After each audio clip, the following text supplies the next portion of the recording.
Hello students, इस video में हम M2 पेपर के प्रैक्टिकल क्वेश्चन को सॉल्व करेंगे जो कि पिछले एग्जाम में पूछा गया था। तो ये M2 पेपर को सॉल्व करने का दूसरा पार्ट है। मैंने इससे पहले भी M2 पेपर के कुछ प्रैक्टिकल क्वेश्चंस को सॉल्व किया हुआ है। तो अगर आपने उसको अभी नहीं देखा है तो उसका लिंक आपको डिस्क्रिप्शन में मिल जाएगा, आप उस पार्ट को भी देख लीजिएगा। ठीक है, तो ये वेब डिजाइनिंग के प्रैक्टिकल सॉल्यूशंस का दूसरा पार्ट है। ठीक है, चलिए स्टार्ट करते हैं इस वीडियो को।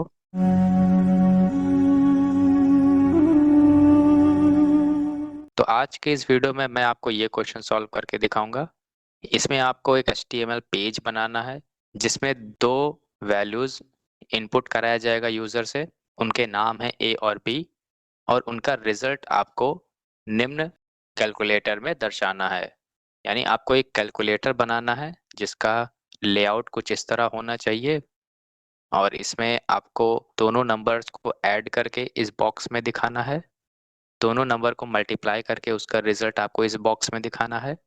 दोनों नंबर का जो सब्ट्रैक्शन है उसको आपको इस बॉक्स में दिखाना है और दोनों नंबर्स का जो डिवीजन है वो आपको इस बॉक्स में दिखाना है। तो ये एक कैलकुलेटर है जो कि HTML और जावास्क्रिप्ट की मदद से हम बनाएंगे और जो कोड वाला हिस्सा होगा वो मैं आपको नोटपैड प्लस प्लस वाले सॉफ्टवेयर पे बताऊंगा।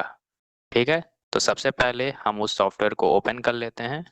तो नोटपैड प्लस प्लस को ओपन करने के बाद आप सबसे पहले उस फाइल को सेव कर लीजिए। फाइल मेनू पे क्लिक करिए, यहाँ पे आपको सेव एज का ऑप्शन मिलेगा। सेव एज बटन पे क्लिक कर लीजिए। लोकेशन मैं सेलेक्ट कर लेता हूँ डेस्कटॉप और यहाँ पे जो सेव एज टाइप लिखा हुआ है इसको नॉर्मल टेक्स्ट फाइल से चेंज करके आप HTML सेट कर लीजिए और इस फाइल का मैं नाम लिख देता हूँ CALC। ठीक है, आप कोई भी नाम इसका रख सकते हैं। ये ध्यान रखिएगा जो सेव एज टाइप है वहां पे HTML होना चाहिए। ठीक है, आप सेव बटन पे क्लिक करके फाइल को सेव कर दीजिए। तो यहाँ पे आप उस फाइल का नाम देख पा रहे होंगे जो नाम आपने रखा हुआ है। तो वेब पेज में सबसे पहला टैग जो लिखते हैं हम वो HTML टैग होता है। ठीक है, HTML टैग के अंदर हम सीधे बॉडी टैग लिख रहे हैं। आप यहाँ हेड सेक्शन अगर बनाना चाहते हैं तो आप हेड सेक्शन भी बना सकते हैं।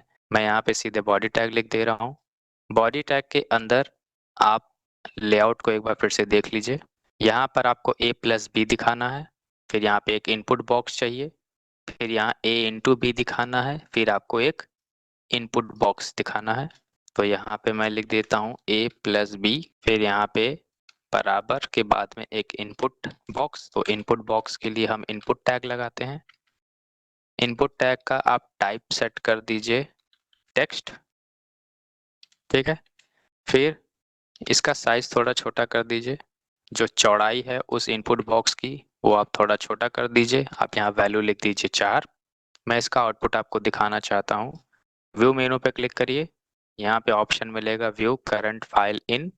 यहाँ पे कोई भी ब्राउजर आप यूज कर सकते हैं। मैं यहाँ पे क्रोम ब्राउजर यूज कर रहा हूँ तो मैं क्रोम को सिलेक्ट कर लेता हूँ। तो ये आउटपुट है उस छोटे से कोड का। यहाँ पे साइज की वैल्यू आप थोड़ा और कम कर सकते हैं। ठीक है, देखिए उसकी चौड़ाई थोड़ी और कम हो गई है। यहाँ पे साइज की वैल्यू 1 कर सकते हैं, उसकी चौड़ाई थोड़ी और कम हो जाएगी। तो अब मैं यहाँ पे Ctrl+D बटन प्रेस करूंगा, इससे वो लाइन डुप्लीकेट हो जाएगा। यहाँ पे प्लस की जगह पे मैं मल्टीप्लाई का चिन्ह लगा देता हूँ। फिर इसका आउटपुट देखिए ब्राउजर पे। तो यहाँ पे आपको A+B की वैल्यू दिख रहा होगा। यहाँ पे आपको A×B के बाद में इनपुट बॉक्स दिख रहा है। तो अब हमको जो आउटपुट वेब पेज पे चाहिए यानी सब्ट्रैक्शन और डिवीजन वाली लाइन, वो हमको नए लाइन से चाहिए। तो अब हम वेब पेज पे लाइन को चेंज करने के लिए टैग लगाएंगे। तो BR टैग लाइन को चेंज करने के लिए होता है या लाइन ब्रेक के लिए होता है।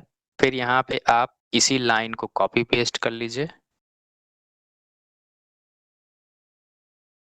मल्टीप्लाई की जगह पे माइनस चाहिए, Ctrl+D लाइन को डुप्लीकेट करने के लिए, और यहाँ पे सब्ट्रैक्शन की जगह पर डिवीजन का चिन्ह लगा दीजिए। तो अब मैं आपको इस कोड का आउटपुट दिखाना चाहता हूँ। आप अपने वेब पेज को रिफ्रेश बटन से रिफ्रेश कर दीजिए।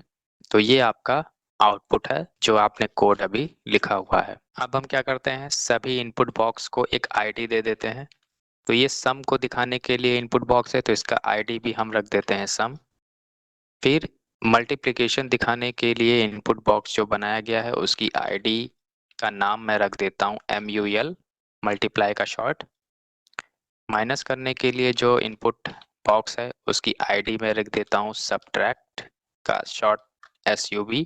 और डिवीजन के लिए आईडी का नाम मैं रख देता हूँ DIV। ठीक है, ये आईडी का नाम देना जरूरी है क्योंकि आप उस पर्टिकुलर एक इनपुट बॉक्स में आउटपुट को दिखाएंगे। तो इस पूरे कोड का आउटपुट देख लीजिए। ठीक है, तो अब आपको वैल्यूज इनपुट लेना है और इन सभी में रिजल्ट दिखाना है। बॉडी टैग के अंदर ही स्क्रिप्ट टैग का यूज करिए। जितने भी कोड आपने ऊपर लिखे हुए हैं उनके लास्ट में ही स्क्रिप्ट टैग का यूज करिएगा। यहाँ पे एक वेरिएबल बना लीजिए a नाम का।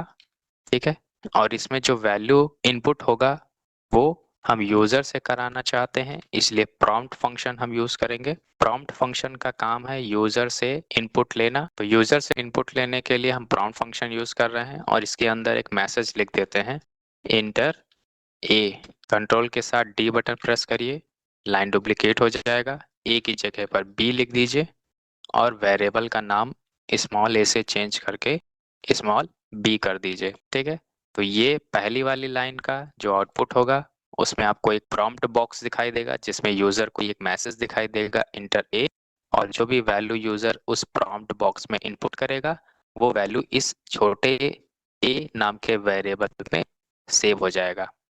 ऐसे ही फिर दूसरा प्रॉम्प्ट बॉक्स दिखाई देगा यूजर को ब्राउजर पर, उसमें मैसेज लिख कर आएगा इंटर b, और जो भी उस प्रॉम्प्ट बॉक्स में यूजर वैल्यू इनपुट करेगा वो वैल्यू सीधे इस स्मॉल b नाम के वेरिएबल में सेव हो जाएगा। तो इस लाइन पर हमको a और b की वैल्यू मिल चुकी है। अब हम उस a और b की वैल्यू को इस्तेमाल करेंगे और कैलकुलेशन करने के बाद में इन इनपुट बॉक्स के अंदर वैल्यू को भेज देंगे। तो सबसे पहले हम इस सम नाम के इनपुट बॉक्स में वैल्यू भेजेंगे।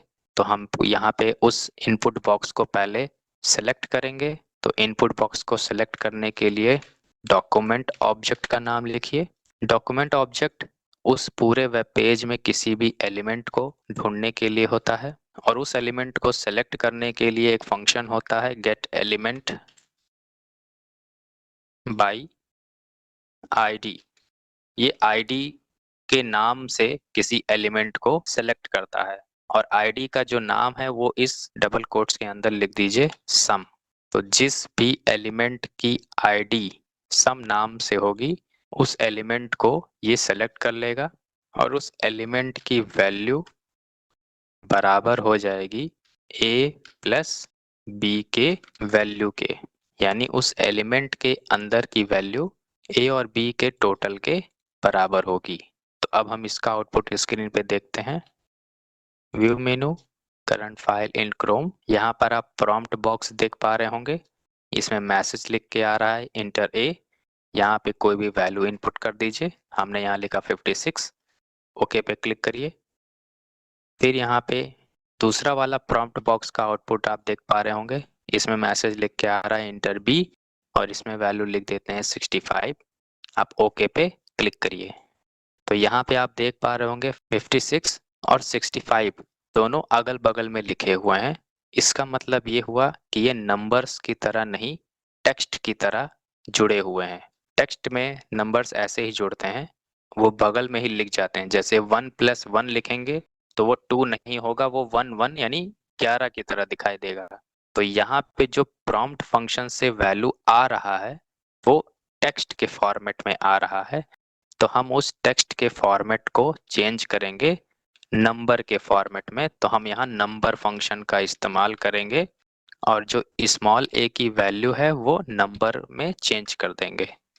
ठीक ऐसे ही कंट्रोल D से लाइन को डुप्लीकेट कर लीजिए और b वेरिएबल की वैल्यू को भी आप नंबर फंक्शन का इस्तेमाल करके टेक्स्ट से नंबर में चेंज कर लीजिए। तो यहाँ पे जो a की वैल्यू है वो टेक्स्ट यानी स्ट्रिंग के फॉर्मेट में है और यहाँ पे जो a की वैल्यू है वो अब नंबर के फॉर्मेट में हो गया है। तो नंबर फंक्शन क्या करता है, किसी भी दूसरे टाइप की वैल्यू को नंबर में चेंज करता है।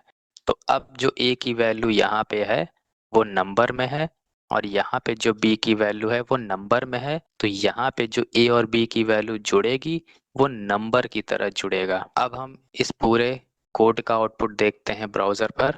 आप ये पहला प्रॉम्प्ट देख पा रहे होंगे जिसमें a को इंटर करने के लिए कह रहा है। आप यहाँ नंबर इनपुट कर दीजिए 2, ओके पे क्लिक करिए। फिर यहाँ पे आपसे b वाले नंबर को इनपुट करने के लिए पूछा जा रहा है। यहाँ पे आप इनपुट कर दीजिए 4.5 और ओके पे क्लिक करिए। तो 2 और 4.5 का संपूर्ण योग 6.5 आएगा, जो कि अब सही एक नंबर की तरह जुड़ रहा है। ठीक ऐसे ही इस लाइन को डुप्लीकेट कर लीजिए 3 बार और सम की जगह पर मल्टीप्लाई वाले इनपुट को सेलेक्ट करिए और यहाँ पे मल्टीप्लाई का चिन्ह लगा दीजिए। ऐसे ही आप सब्ट्रैक्शन वाले इनपुट बॉक्स को सिलेक्ट कर लीजिए और यहाँ घटाने का चिन्ह लगा दीजिए। ठीक ऐसे ही डिवीजन वाले इनपुट बॉक्स को सिलेक्ट कर लीजिए और यहाँ डिवीजन का चिन्ह लगा दीजिए। अब हम चेक करते हैं इसका आउटपुट। a की वैल्यू मान लेते हैं 4, ओके। b की वैल्यू मान लेते हैं 3, ओके। तो 4 और 3 7, 4 और 3 का गुणा 12, 4 में से 3 जाएगा बचेगा 1 और 4 को अगर 3 से भाग करेंगे तो 1.333। ठीक है, तो अब आपका कैलकुलेटर अच्छे से काम कर रहा है। तो इस वीडियो में आपने एक कैलकुलेटर बनाना सीखा जिसमें सिर्फ हमने HTML और जावास्क्रिप्ट का उपयोग किया है। इस वीडियो में बस इतना ही। आगे आने वाले वीडियोस में हम M2 पेपर के कुछ और प्रैक्टिकल क्वेश्चंस को सॉल्व करेंगे। धन्यवाद।